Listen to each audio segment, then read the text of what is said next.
శ్రీ మహాగణాధిపతయే నమః.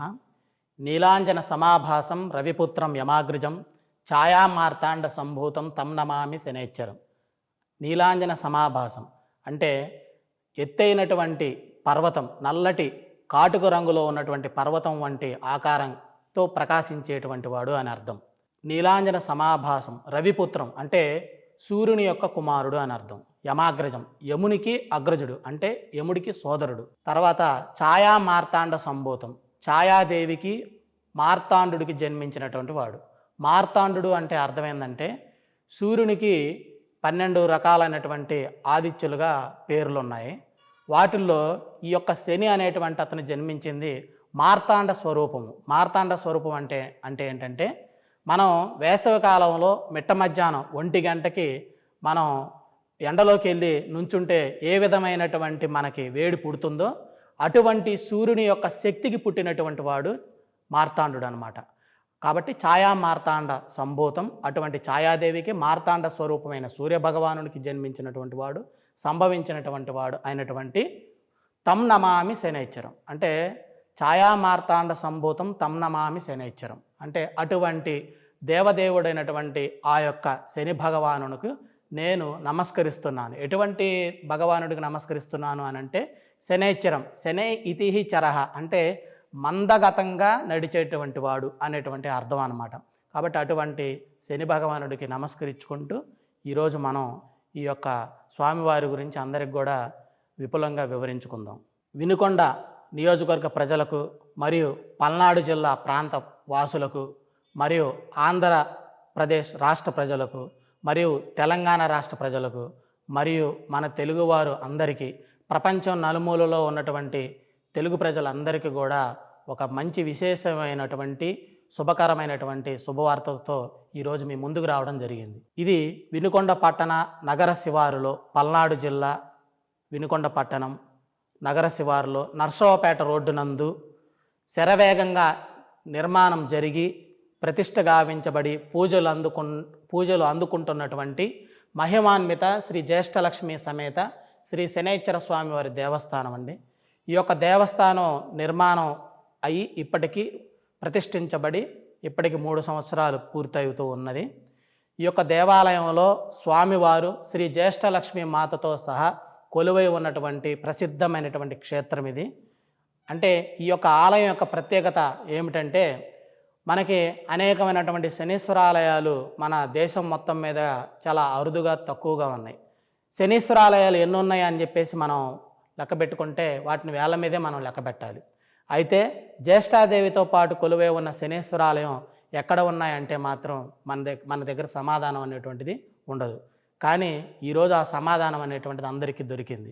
ఎందుకనంటే శ్రీ జ్యేష్ఠలక్ష్మి మాతతో కొలువై ఉన్న మహిమాన్విత శ్రీ శనైశ్చర స్వామివారు వినుకొండ పట్టణంలో కొలువై ఉన్నాడు. కాబట్టి ఈ విషయాన్ని అందరికి కూడా తెలియజేస్తూ ఉన్నాం. ఇది మన దేశంలోనే అత్యంత అరుదుగా గల శనైశ్చర స్వామి దేవాలయంలో మొట్టమొదటిది. అంతేకాకుండా అమ్మవారితో కూడుకున్నటువంటి దేవాలయాల్లో ప్రప్రథమైనటువంటిది. చాలా చోట శనీశ్వరాలయాలు శివలింగ రూపాల్లోనే పూజలు అందుకుంటూ ఉన్నారు స్వామివారు. అయితే ఇప్పుడు మనకి తూర్పుగోదావరి జిల్లా మందపల్లిలో ఉన్నటువంటి శనీశ్వరాలయం ఏంటంటే అక్కడ ఉన్నటువంటి స్వామివారు మందేశ్వరుడుగా పిలువబడుతున్నాడు. శనిదేవుడు అక్కడ శివలింగాన్ని ప్రతిష్ఠించారు కావున అక్కడ శని పూజలు నిర్వహిస్తూ ఉన్నారు. ఇకపోతే మనకి ఇంకా చాలా చోట్ల ఉన్నటువంటి శనీశ్వరాలన్నింటిలో కూడా స్వామివారు లింగ రూపంలోనే పూజలు అందుకుంటూ ఉన్నారు. కానీ ఇక్కడ ఉన్నటువంటి ఈ వినుకొండ శనైశ్చర స్వామివారి యొక్క విశేషం ఏంటంటే స్వామివారు సాకార రూపంగా కొలువై ఉన్నారు. ఇక్కడ మనం బాగా తెలుసుకోవాల్సిన విషయం ఏంటంటే ఈశ్వరతత్వం అనేటువంటిది శనిదేవుడికి ఉపాదించారు. ఎందుకు ఉపాదించారంటే ఈ సకల చరాచర సృష్టిలో సాకార రూపం మరియు నిరాకార రూపంలో పూజలు అందుకున్నటువంటి దేవుడు ఎవరైనా ఉన్నారంటే వారికి ఈశ్వర శబ్దాన్ని ఆపాదించవచ్చు అన్నమాట. ఉదాహరణకి పరమశివుడిని మనం సాకార రూపంలో కొలుస్తూ ఉన్నాం. అంటే స్వామివారికి పాము ఉంటుంది, చేతిలో డమరకం ఉంటుంది, త్రిశూలం ఉంటుంది, జట ఉంటుంది, గంగ ఉంటుంది, పులితోలు ఉంటుంది. ఇట్లా ఇది సాకార రూపం అన్నమాట. అయితే ఇదే స్వామివారిని మనం లింగ రూపంలో కూడా పూజిస్తూ ఉన్నాం. అంటే ఈ సృష్టిలో ప్రపంచ జనాభా మొత్తంలో కూడా భగవంతుని పూజించేటువంటి వాళ్ళు సాకార రూపంలో పూజిస్తున్నారు ఒక వర్గం, లేదు భగవంతుడికి ఆకారం లేదని నిరాకార రూపంలో కూడా పూజిస్తూ ఉన్నారు. అయితే సాకార రూపం నిరాకార రూపం రెండిట్లో కూడా పూజలు అందుకున్నటువంటి భగవంతుడు ఎవరంటే ఈశ్వరుడు. కానీ అటువంటి ఈశ్వర శబ్దాలు మన సృష్టిలో కొంతమంది 5గురు దేవులకు మాత్రమే ఆపాదించబడినాయి. అది పరమేశ్వరుడు, వెంకటేశ్వరుడు, విఘ్నేశ్వరుడు, సుబ్రహ్మణ్యేశ్వరుడు, తర్వాత శనీశ్వరుడు. శనీశ్వరుడికి ఎందుకు సాకార రూపం ఇచ్చారంటే నిరాకార రూపంలోనైనా సాకార రూపంలోనైనా ఆయనకి మనం పూజలు అందుకోవచ్చు, ఆయనకి మనం పూజలు చేసుకోవచ్చు అనేటువంటి ఉద్దేశంతో. కాకపోతే మనకి ఎక్కడ చూసినా కానీ చాలా నిరాకార రూపంలోనే స్వామివారి పూజలు అందుకుంటున్నాడు. సాకార రూపంలో స్వామివారి మూర్తి భవించినటువంటి ఏకైక ఆలయం వినుకొండ శ్రీ శనైశ్చర స్వామివారి దేవస్థానం. ఈ 2025 సంవత్సరంలో మార్చి 29వ తారీఖున శనివారం అమావాస్య తిథితో కూడి ఉన్నది. శనివారం అమావాస్యతో కూడుకున్నటువంటి దాన్ని శని అమావాస్య అని అంటారు. ఈ యొక్క శని అమావాస్య 1000 శని త్రయోదశులతో సమానం.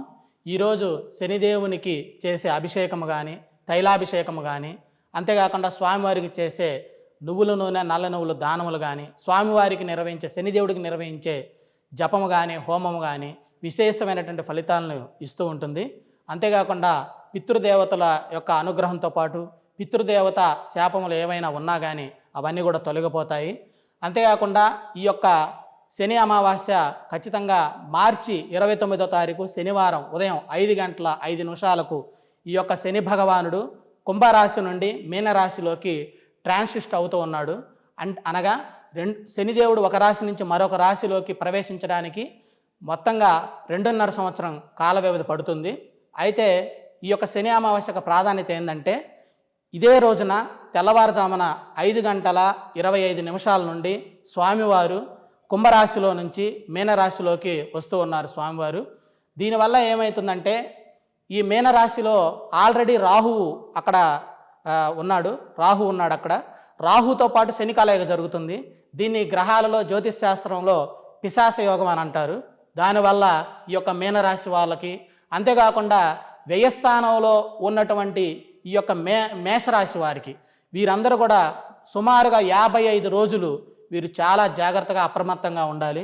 ముఖ్యంగా ఈ శని అమావాస్య రోజున ఈ యొక్క మీనరాశి వారు కానీ ఈ యొక్క మేషరాశి వారు కానీ, అంతేకాకుండా అష్టమ శని దోషాలు వచ్చినటువంటి సింహరాశి వాళ్ళు కానీ, అర్ధాష్టమ శని దోషాలు ఉన్నటువంటి ఈ యొక్క ధనుర్రాశి వాళ్ళు, ఈ రాశుల వారు అందరికీ కూడా ఈ 55 రోజులు చాలా అప్రమత్తంగా జాగ్రత్తగా ఉండాలి. కాబట్టి ఈ యొక్క శని అమావాస్య రోజు వీరు ఈ యొక్క వినుకొండ శనైశ్చర స్వామివారి దేవస్థానం వద్దకు విచ్చేసి స్వామివారికి తైలాభిషేకాలు నిర్వహించి, అంతేకాకుండా తైలము మొత్తం కూడా దానములుగా సమర్పించి శనిదేవుని యొక్క జపము హోమము నిర్వహించినట్లయితే అనేకమైనటువంటి బాధలు ఉపశమనాల నుంచి విముక్తి కలిగటానికి చాలా అవకాశాలు అయితే కనబడుతున్నాయి.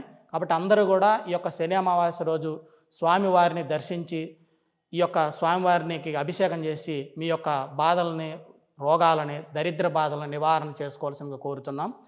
ఈ యొక్క ఆలయంలో ఉన్నటువంటి ముఖ్యమైనటువంటి ప్రాముఖ్యత ఏంటంటే భక్తులే స్వయంగా అంతరాలయంలోకి విచ్చేసి స్వామివారికి స్వయంగా అభిషేకం చేసుకునేటువంటి భాగ్యాన్ని వినుకొండ శనైశ్చర స్వామి దేవస్థానం కల్పిస్తుంది. కాబట్టి స్వామివారిని ఆ రోజు తాకిన, స్వామివారికి ఆ రోజు తైలాభిషేకం నిర్వహించిన ఎంతో విశేషమైనటువంటి ఫలితాలు అనేటువంటివి ఉంటాయి. కాబట్టి ప్రతి ఒక్కరు కూడా ఈ యొక్క దేవాలయానికి విచ్చేసి స్వామివారికి తైలాభిషేకాలు నిర్వహించుకోవాల్సిందిగా కోరుతున్నాం. అంతేకాకుండా ఈ యొక్క శని భగవానుడి వల్ల ఎంతో ముఖ్యమైనటువంటి రాశులు, అంటే ఇప్పటి వరకు ఏలినాటి శనిని బాధల్లో పొందినటువంటి వారు మకర రాశి వాళ్ళకి మంచి తరుణం మొదలైంది. దాంతోపాటుగా కర్కాటక రాశి వాళ్ళకి అష్టమ శని దోషాలు వారికి కూడా మార్చి 29వ తారీఖు నాటితో పాటు తొలగిపోతున్నాయి. వృశ్చిక రాశి వాళ్ళకి అర్ధాష్టమ శని దోషాలు కూడా వారికి కూడా మార్చి 29వ తారీఖు నాడు తొలగిపోతుంది. అంటే వృశ్చిక రాశి వారు, కర్కాటక రాశి వారు, దాంతోపాటుగా ఈ యొక్క మకర రాశి వారు, వీరు ముగ్గురు కూడా ఉపశమనాన్ని పొందుతూ ఉన్నారన్నమాట. ఈ ముగ్గురు కూడా మీనరాశిలో శని ప్రవేశించడం వల్ల విపరీతమైన రాజయోగాల్ని వీళ్ళు పొంది, అంతేకాకుండా వీరు ధనం అనేటువంటి కుంభస్థలాన్ని కూడా కొట్టబోతున్నారు. అటువంటి వారు ఈ యొక్క 29వ తారీఖున వచ్చేటువంటి శని త్రయోదశి, శని ట్రాన్సిస్ట్ అయ్యేటువంటి రోజును ఉత్సవంగా జరుపుకుంటూ ఉంటారు చాలా చోట్ల.